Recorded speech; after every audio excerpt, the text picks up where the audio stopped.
The desert required patience. Leo knew this well. At 62, patience was etched into the lines on his face. It was baked into his skin by 40 years of sun. He was a nature photographer. His job was not about taking pictures, it was about becoming invisible. It was about waiting. He had waited for weeks in the cold north. He wanted a photo of a rare white bear. He had sat for days in a humid swamp. He wanted to capture the pink flash of a special bird. Now, he was in the Arizona grasslands. The sun was hot. The air was dry. He was practicing his stillness. His target was a Gila monster. The lizard was slow and venomous. It was a patient creature itself. Leo respected that. This was a contest of waiting. For a week, he followed the same routine. He woke before the sun. He drove his old truck to the edge of the flatland. He walked to a spot he had picked. The morning light there was perfect. He would lie on his stomach. A camouflage tarp covered him. His camera and long lens looked like a part of the earth. And then he would wait. Through his lens, the world was a quiet dance. A roadrunner would zip by, a streak of brown feathers. A hawk would draw circles in the blue sky. The heat made the air shimmer. The tall cacti in the distance seemed to sway and dance. It was a beautiful life. It was also a lonely life. Lately, Leo felt the lonely part most. His wife, Martha, had passed away 2 years ago. The silence of the wild used to bring him peace. Now it often felt empty. It echoed the quiet in his own heart. He was starting to feel sleepy. The midday sun beat a soft rhythm on his back. Then he saw a flicker of movement. It was not the slow crawl of a lizard. This was small. It was quick. It moved with a strange amount of confidence. Leo turned his head. He moved very slowly. He did not want to scare it away. A bobcat kitten waddled out from behind a dry bush. It was no bigger than a loaf of bread. Its paws were huge for its tiny body. Its fur was a perfect mix of desert colors, spotted and striped. But the kitten was not trying to hide. It walked right toward him. Its short tail twitched like an exclamation point. Leo held his breath. He forgot all about the Gila monster. This was a gift. It was a moment of pure magic. The kitten stopped a few feet from his head. It tilted its face. Its ears were like tiny radars. It looked right into Leo's eyes. Most people would have been startled. A wildlife expert might worry about the mother.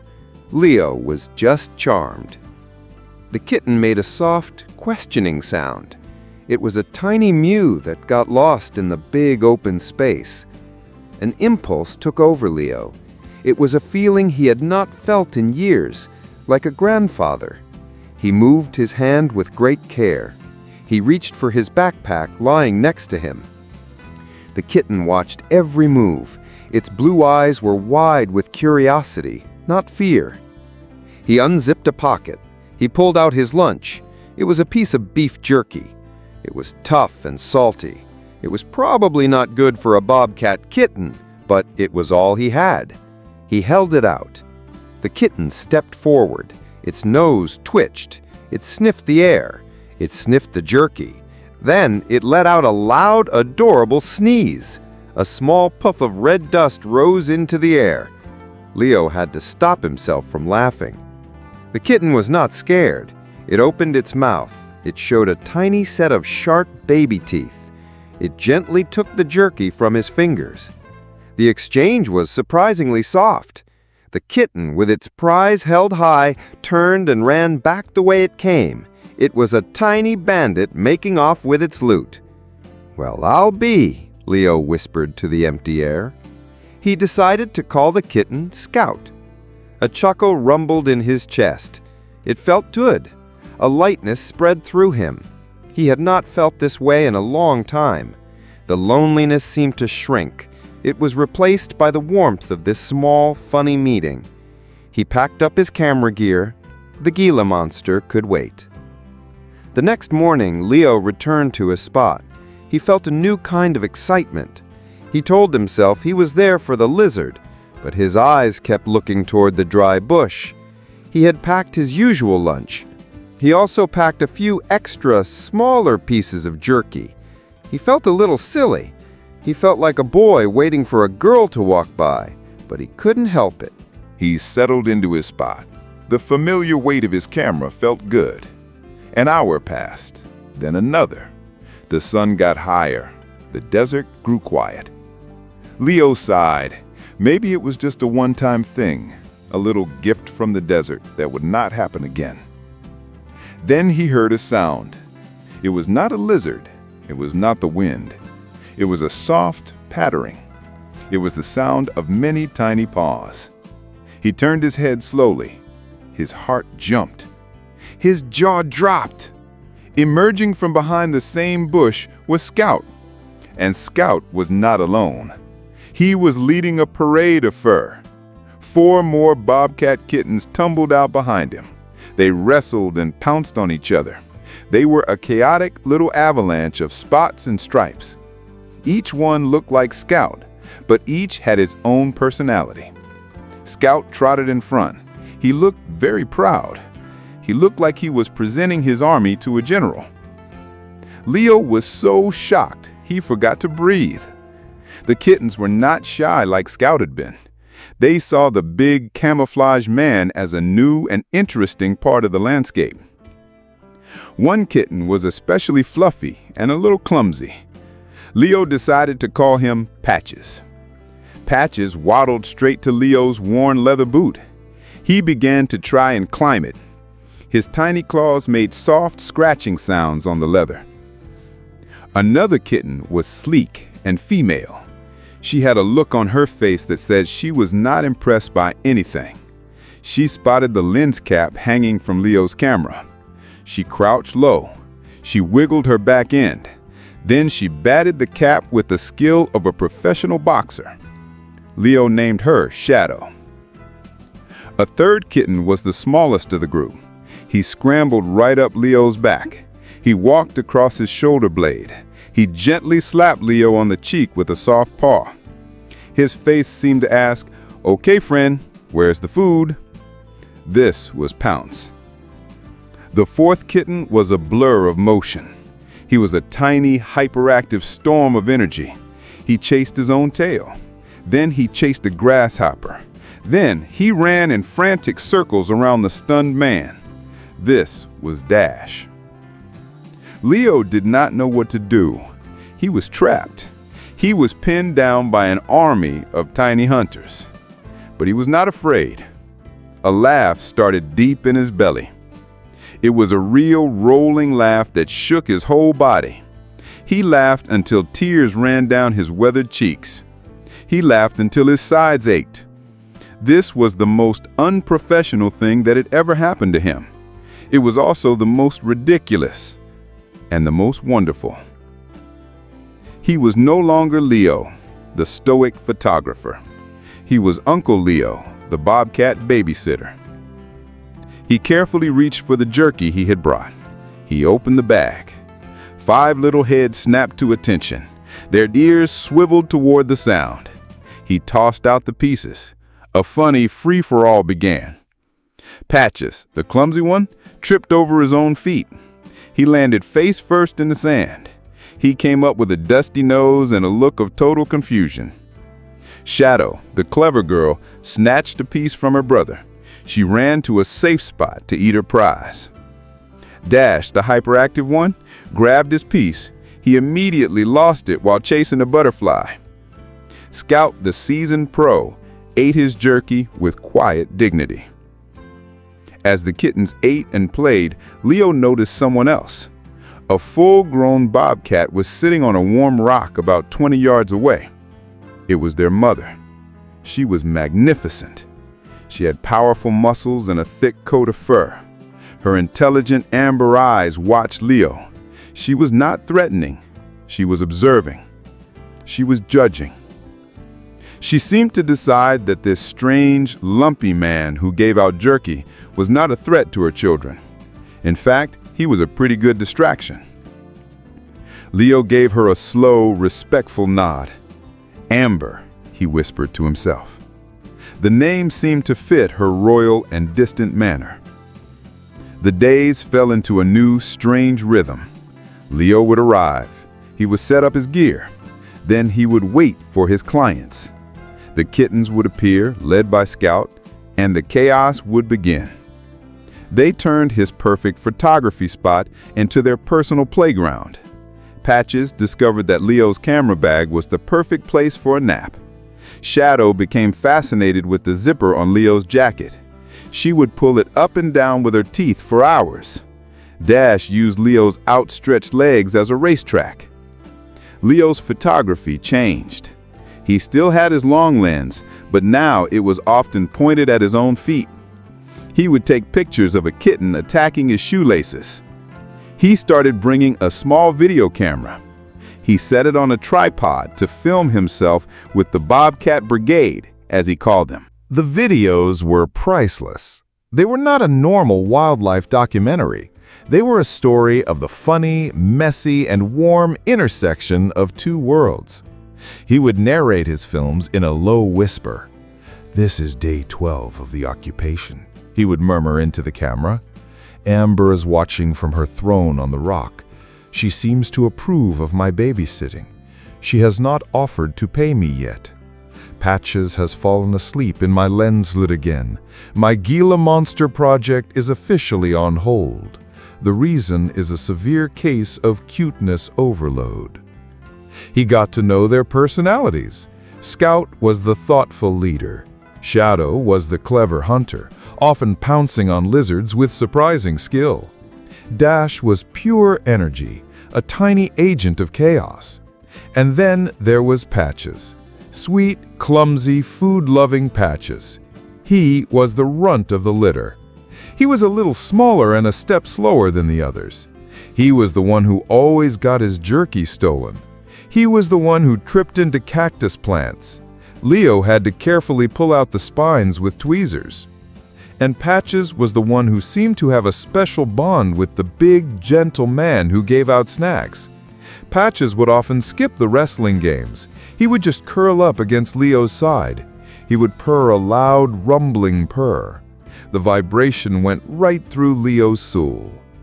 It was during one of these quiet moments. Patches was asleep on his ribs. The other kittens were chasing a tumbleweed. Leo felt a deep sense of peace.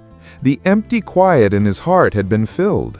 It was filled with the sound of tiny purrs and playful squeaks. He was not lonely anymore. He had a family. It was a weird, wild, and completely unexpected family. The Arizona summer got deeper.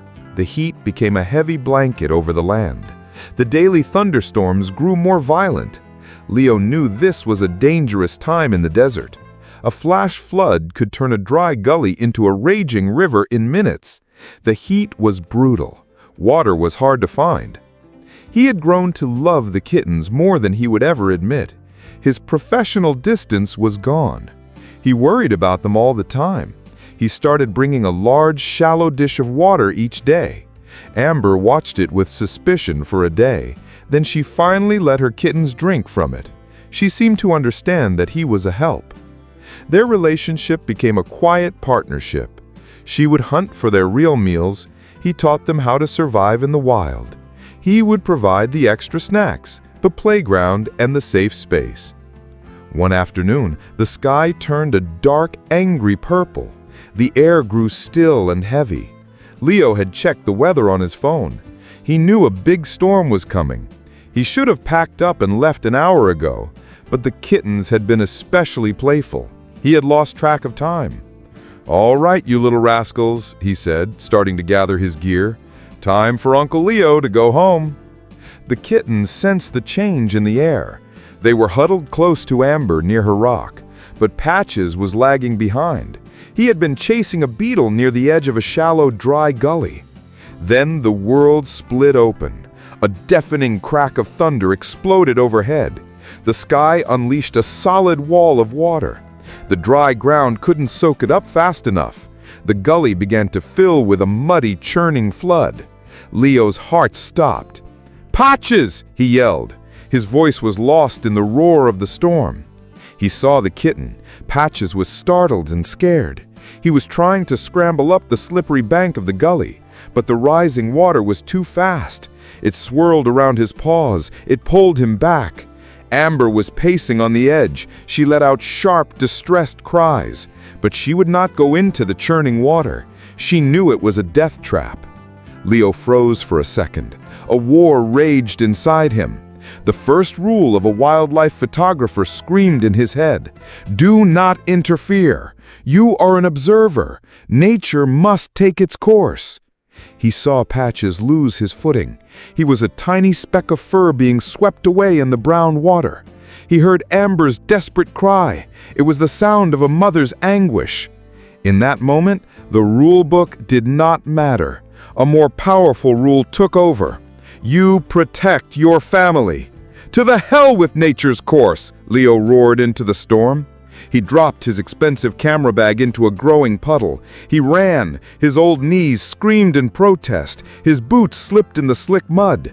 He ran along the bank of the gully. His eyes were locked on the tiny, struggling kitten. The water tumbled Patches over and over. His head would pop up for a second, then disappear. The gully was getting deeper. The current was getting stronger. Leo knew he had one chance. Ahead, a fallen tree lay across the gully. It created a dangerous bottleneck of water and debris. If Patches got swept into that, he would be gone. Without thinking, Leo slid down the muddy bank. He plunged into the waist-deep water. The cold shock took his breath away. The current was strong. It pulled at his legs. He pushed against the flow. His eyes scanned the messy water. "Patches, I'm coming, little guy," he yelled. He saw him. A flash of spotted fur was pinned against a thick branch. It was just before the log jam. He was barely moving. Leo pushed forward. He fought the current with all his strength. He reached the branch. His fingers wrapped around the slick wood. He leaned out. His shoulders burned. His fingers brushed against the kitten's wet fur. He got a grip. He grabbed a handful of scruff. He pulled. Patches was limp, a dead weight. For a terrible second, Leo thought he was too late. He pulled the kitten to his chest. He shielded it from the water. He began to fight his way back to the bank. It was a desperate struggle. He finally found a good handhold. He hauled himself and his small, precious cargo out of the water. He collapsed on the ground. He gasped for air. Rain and mud were caked on his face. He looked down at Patches. The little kitten was terrifyingly still. Leo's heart sank. He gently laid him on the ground. He acted on pure instinct. He pressed 2 fingers against the tiny rib cage. He gave a small, gentle pump. He lowered his head. He breathed a tiny puff of air into the kitten's nose and mouth. Once, twice. On the third puff, Patches gave a shuddering cough. Water sputtered from his mouth. He took a weak, ragged breath. His eyes fluttered open. He was dazed and terrified. Relief washed over Leo. It was so powerful he almost passed out. He scooped up the trembling kitten. He wrapped him inside his jacket. He zipped it up to keep him warm and safe. He looked up. The storm was already starting to pass. Through the gray rain, he saw Amber. She was standing at the edge of the gully. She was closer than she had ever been before. Her family was huddled behind her. She was looking right at him. Her expression was different. It was something that looked to Leo's tired eyes like a deep and real thank you. She gave a soft, low chuff sound. Then she slowly led her other kittens away into the shelter of some rocks. She trusted him. The drive back to his small cabin was a blur. Leo held the shivering bundle inside his jacket. The heater in his truck was on high. "You gave me a scare, you little knucklehead," he said, his voice soft. "But you're okay. Uncle Leo's got you." Back at the cabin, he wrapped Patches in a warm, dry towel. For 2 days, Leo stayed inside. He nursed his small patient. Patches was weak. He slept almost all the time. He was curled up on a pillow next to Leo's bed. Leo would wake up in the night just to watch the tiny chest rise and fall. On the third morning, Leo awoke to a scratching sound. He opened his eyes. Patches was on the floor. He was playfully batting at a loose thread on a rug. He looked up at Leo and let out a strong mew. He was going to be okay. When Leo finally returned to his spot, he was nervous. Had he broken the trust? He placed the healthy Patches on the ground. The kitten immediately ran to his brothers and sister. They greeted him with licks and pounces. Leo looked toward Amber's rock. She was there. She was watching. He gave her a nod. She held his gaze for a long moment. Then she blinked slowly. In the world of cats, this was a sign of trust. A few minutes later, she disappeared into the brush. She returned with a freshly caught lizard. She dropped it a few feet from Leo, then she went back to her rock. It was a gift. It was a payment. The seasons began to turn. The fierce summer heat softened into a golden autumn glow. The kittens grew. Their legs got longer. Their bodies filled out. Their spots became less clear as their adult coats grew in. They were still playful, but their games were now more like practice. They were learning the skills they would need to survive. Leo filmed it all. His footage was a masterpiece. It was a personal story of love and trust. He had video of Shadow's first successful rabbit hunt. He had video of Dash leaping from rock to rock. He had video of Scout watching over his family with a quiet strength. And he had hours of footage of Patches. Patches, who had almost been lost, was now strong and healthy. He was still the most affectionate of the group. He never lost his habit of curling up by Leo's side for a nap. The day Leo had been dreading finally came. He arrived at his spot. He set up his gear, and he waited. The sun climbed high, but the grasslands remained empty. No pattering paws, no fuzzy parade. He stayed until dusk. A hollow feeling grew in his chest. They were gone. Amber had decided it was time to move on. He came back the next day, and the day after. The silence he used to enjoy now felt painful. It was a reminder of what he had lost. His job here was done. It was time to go home. On his final morning, he stood by his truck. He looked out over the land one last time. He felt a deep sadness, but under it, he felt gratitude. These animals had saved him. They had filled a hole in his life he didn't even know was there. As the sun set, he saw movement on a distant ridge. He raised his binoculars. His heart pounded. It was them. 5 sleek, powerful Bobcats. They moved with grace. They paused, 5 shadows against the setting sun. One of them, the leader, turned and looked back. He didn't need binoculars. He knew it was Scout. He held his gaze for a long moment, a final silent goodbye. Then he turned to follow his family into the wild. He lowered his binoculars. A slow smile spread across his face. He got into his truck. He glanced at the passenger seat. His camera bag was there. It was filled with the greatest story he had ever captured. It was the story of Uncle Leo and the Bobcat Brigade. It was a story not just of wildlife, but of a wild life, a life filled with unexpected love and the kind of heartwarming chaos you can only find when you give a little bit of your heart away. And for a lonely man's soul, that was the very best kind of story there was.